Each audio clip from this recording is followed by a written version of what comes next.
They that kill you shall think they serve God. Sermon by St. Alphonsus Liguori. Whosoever killeth you will think that he doeth a service to God. The Gospel according to St. John.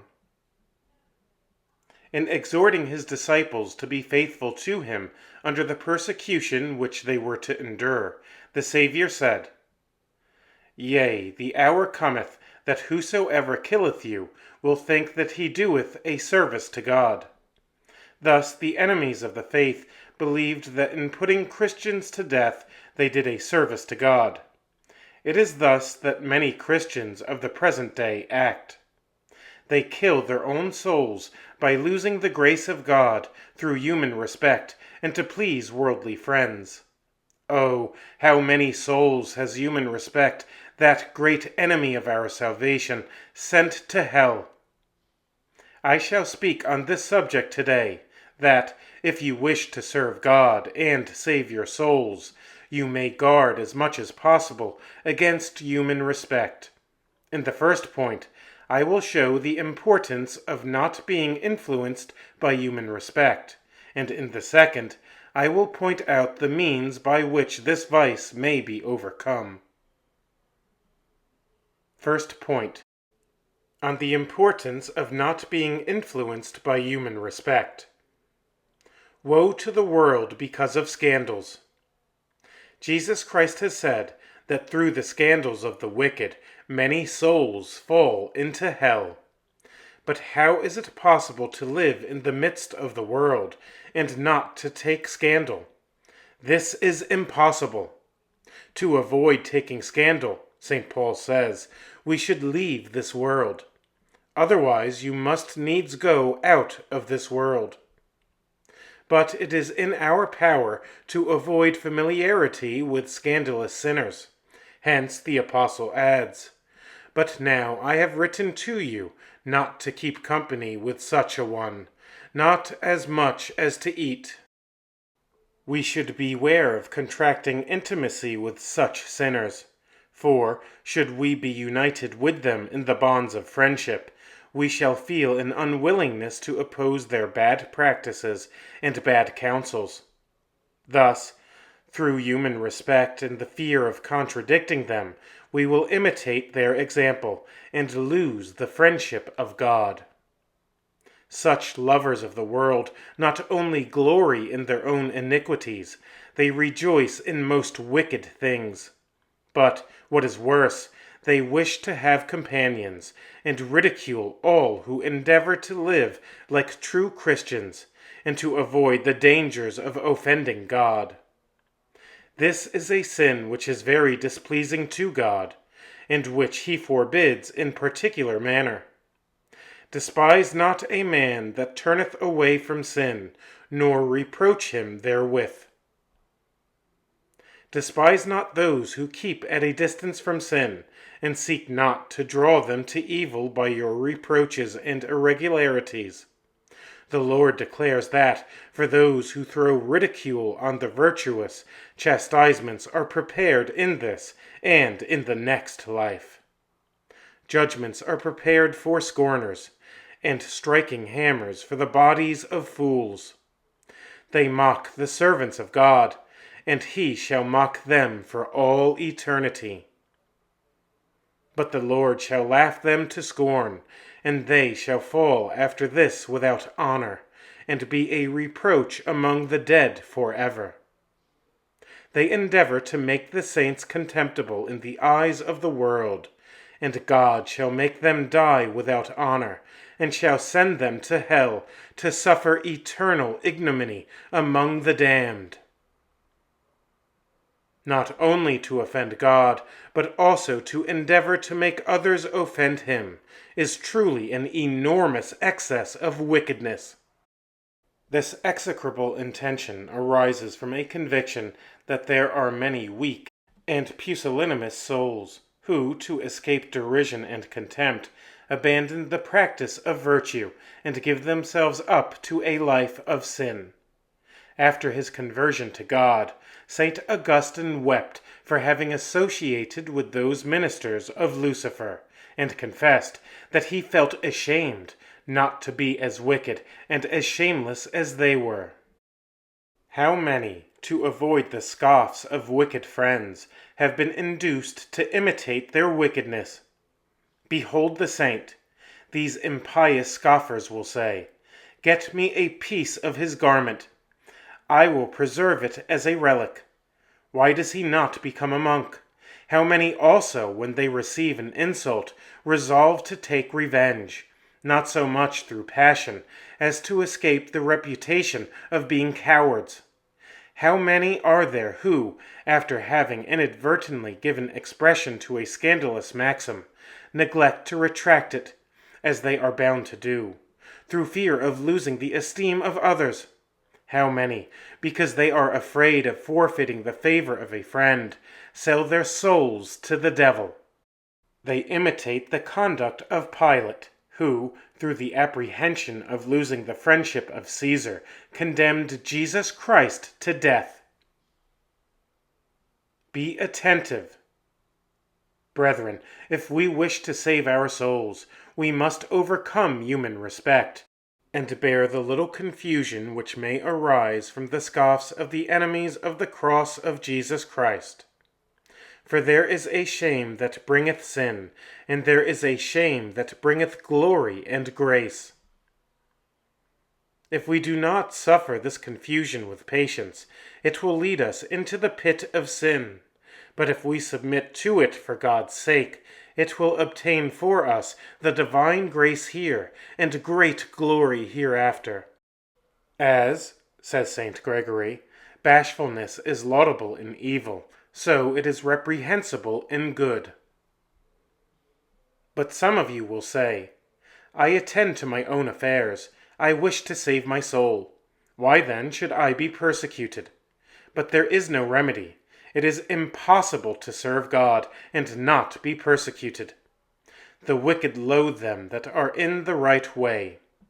Sinners cannot bear the sight of the man who lives according to the gospel, because his life is a continual censure on their disorderly conduct, and therefore they say, Let us lie in wait for the just, because he is not of our turn, and he is contrary to our doings, and upbraideth us with transgressions of the law. The proud man, who seeks revenge for every insult which he receives, would wish that all should avenge the offenses that may be offered to him. The avaricious, who grow rich by injustice, wish that all should imitate their fraudulent practices. The drunkard, who wishes to see others indulge like himself in intoxication. The immoral, who boast of their impurities, and can scarcely utter a word which does not savor of obscenity, desire that all should act and speak as they do, and those who do not imitate their conduct they regard as mean, clownish, and intractable as men without honor and education. They are of the world, therefore of the world they speak. Worldlings can speak no other language than that of the world. Oh, how great is their poverty and blindness! She has blinded them, and therefore they speak so profanely. These things they thought, and were deceived, for their own malice blinded them. But I say again that there is no remedy. All, as St. Paul says, who wish to live in union with Jesus Christ must be persecuted by the world. And all that will live godly in Christ shall suffer persecution. All the saints have been persecuted. You say, I do not injure anyone. Why then am I not left in peace? What evil have the saints, and particularly the martyrs, done? They were full of charity. They loved all, and labored to do good to all. And how have they been treated by the world? They have been flayed alive. They have been tortured with red-hot plates of iron, and have been put to death in the most cruel manner. And whom has Jesus Christ, the Saint of saints, injured? He consoled all. He healed all. Virtue went out from him and healed all. And how has the world treated him? It has persecuted him so as to make him die through pain on the infamous gibbet of the cross. This happens because the maxims of the world are diametrically opposed to the maxims of Jesus Christ. What the world esteems, Jesus Christ regards as folly. For the wisdom of this world is foolishness with God.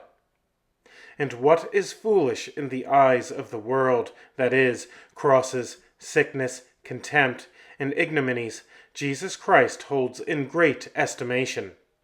For the world of the cross, to them indeed that perish, is foolishness. How, says St. Cyprian, can a man think himself to be a Christian, when he is afraid to be a Christian? If we are Christians, let us show that we are Christians in name and in truth. For, if we are ashamed of Jesus Christ, he will be ashamed of us, and cannot give us a place on his right hand on the last day. For he that shall be ashamed of me and my words, of him the Son of Man shall be ashamed, when he shall come in his majesty. On the day of judgment he shall say, You have been ashamed of me on earth. I am now ashamed to see you with me in paradise. Begone, accursed souls, go into hell to meet your companions, who have been ashamed of me. But mark the words, He that shall be ashamed of me and of my words. St. Augustine says that some are ashamed to deny Jesus Christ, but do not blush to deny the maxims of Jesus Christ. But you may tell me that if you say you cannot do such an act because it is contrary to the gospel, your friends will turn you into ridicule and will call you a hypocrite. Then, says St. John Chrysostom, you will not suffer to be treated with derision by a companion, and you are content to be hated by God.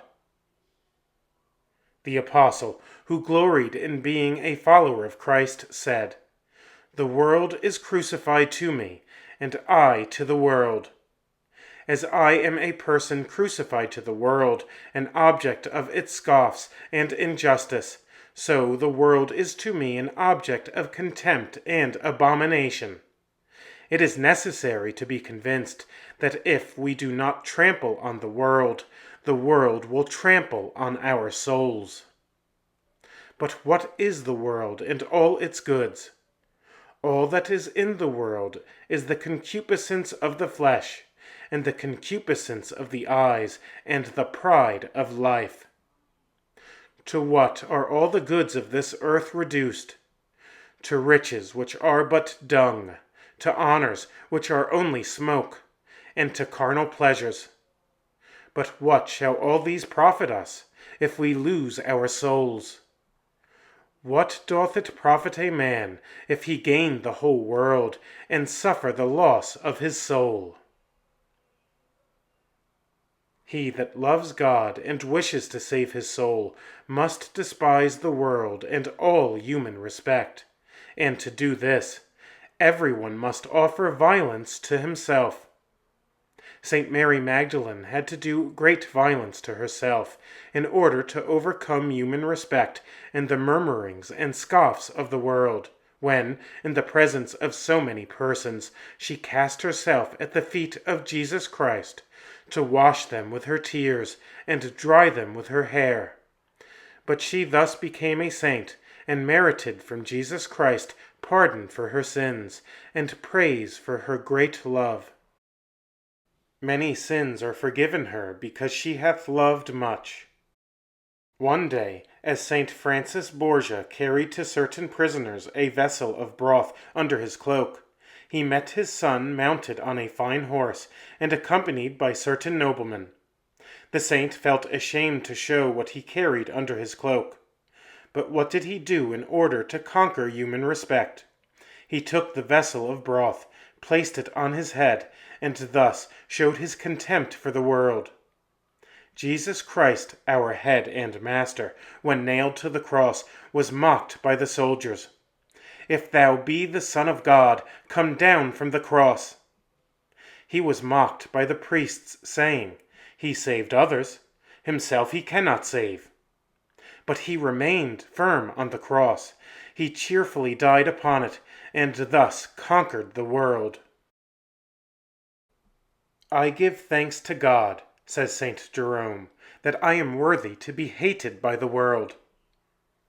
The saint returns thanks to God for having made him worthy of the hatred of the world.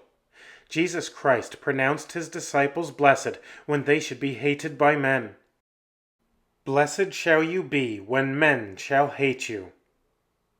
Christians, let us rejoice, for if worldlings curse and upbraid us, God at the same time praises and blesses us. They will curse, and thou wilt bless. Is it not enough for us to be praised by God, to be praised by the Queen of Heaven, by all the angels, by all the saints, and by all just men? Let worldlings say what they wish, but let us continue to please God, who will give us, in the next life, a reward proportioned to the violence we shall have done to ourselves in despising the contradictions of men. Each of you should figure to yourself that there is no one in this world but himself and God. When the wicked treat us with contempt, let us recommend to God these blind and miserable men who run in the road to perdition, and let us thank the Lord for giving us the light which he refuses to them. Let us continue in our own way to obtain all. It is necessary to conquer all. Second point, on the means of overcoming human respect. To overcome human respect, it is necessary to fix in our hearts the holy resolution of preferring the grace of God to all the goods and favors of this world, and to say with St. Paul, "Neither death, nor life, nor angels, nor principalities, nor powers, nor any other creatures shall be able to separate us from the love of God." Jesus Christ exhorts us not to be afraid of those who can take away the life of the body, but to fear him only, who can condemn the soul and body to hell. "And fear you not them that kill the body, but rather fear him that can destroy both body and soul, and body into hell." We wish either to follow God or the world. If we wish to follow God, we must give up the world. "How long do you halt between two sides?" said Elias to the people. "If the Lord be God, follow him." You cannot serve God and the world. He that seeks to please men cannot please God. "If," says the apostle, "I yet pleased men, I should not be the servant of Christ." The true servants of God rejoice to see themselves despised and maltreated for the sake of Jesus Christ. The holy apostles went from the presence of the council, rejoicing that they were accounted worthy to suffer reproach for the name of Jesus. Moses could have prevented the anger of Pharaoh by not contradicting the current report that he was the son of Pharaoh's daughter, but he denied that he was her son, preferring, as St. Paul says, the opprobrium of Christ to all the riches of the world, choosing rather to be afflicted with the people of God, esteeming the reproach of Christ greater riches than the treasure of the Egyptians. Wicked friends come to you and say, "What extravagances are those in which you indulge? Why do you not act like others?" Say to them in answer, "My conduct is not opposed to that of all men. There are others who lead a holy life. They are indeed few, but I will follow their example. For the Gospel says, 'Many are called, but few are chosen.' If," says St. John Climacus, "you wish to be saved with the few, live like the few." But they will add, "Do you not see that all murmur against you, and condemn your manner of living?" Let your answer be, "It is enough for me that God does not censure my conduct. Is it not better to obey God than to obey men? Such was the answer of St. Peter and St. John to the Jewish priests. If it be just in the sight of God to hear you rather than God, judge ye. If they ask you how you can bear an insult, or how, after submitting to it, can you appear among your equals, answer them by saying that you are a Christian, and that it is enough for you to appear well in the eyes of God. Such should be your answer to all those satellites of Satan. You must despise all their maxims and reproaches, and when it is necessary to reprove those who make little of God's law, you must take courage and correct them publicly. Them that sin, reprove before all. And when there is question of the divine honor, we should not be frightened by the dignity of the man who offends God. Let us say to him openly, "This is sinful. It cannot be done." Let us imitate the Baptist, who reproved King Herod for living with his brother's wife, and said to him, "It is not lawful for thee to have her." Men indeed shall regard us as fools, and turn us into derision, but on the day of judgment they shall acknowledge that they have been foolish, and we shall have the glory of being numbered among the saints. They shall say, "These are they whom we had some time in derision. We fools esteemed their life madness, and their end without honor. Behold how they are numbered among the children of God, and their lot is among the saints."